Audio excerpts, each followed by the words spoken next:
I just finished reading this book, and this is what Nigerians can learn from it. The government were convinced that beggars were discouraging tourists from visiting the country, so they decided to rid the city of beggars entirely. So they used abuse, harassment, every way possible to chase the beggars away. After all the struggles and some deaths, the beggars decided to go on a strike. They confined themselves to a place and stopped begging or walking around. The official that got rid of the beggars, his name is Mundi.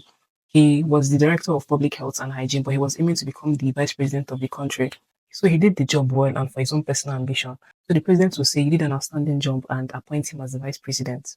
Now this is where it gets funny and ironical. Ndiaye visited marabouts. These marabouts are like spiritual teachers. And since he was aiming to become the vice president of the country, he invited a marabout to come and pray for him and tell him what he would do to become the vice president of the country.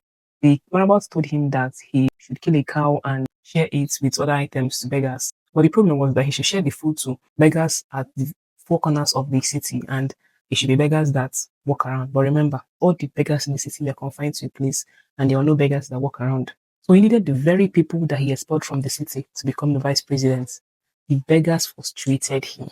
Apart from him, when the beggars started the strike, people came from different parts of the city to where the beggars are to give them whatever they have to give them. Not because they liked the beggars, but they needed the beggars more than the beggars needed them.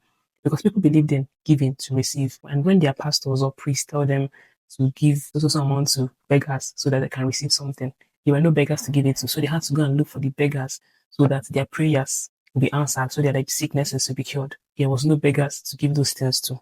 Now, back to what Nigerians can learn from this book. The beggars understood their value in the country and cooperated. What if Nigerians can understand their value in the country, work together, and understand who their enemy is?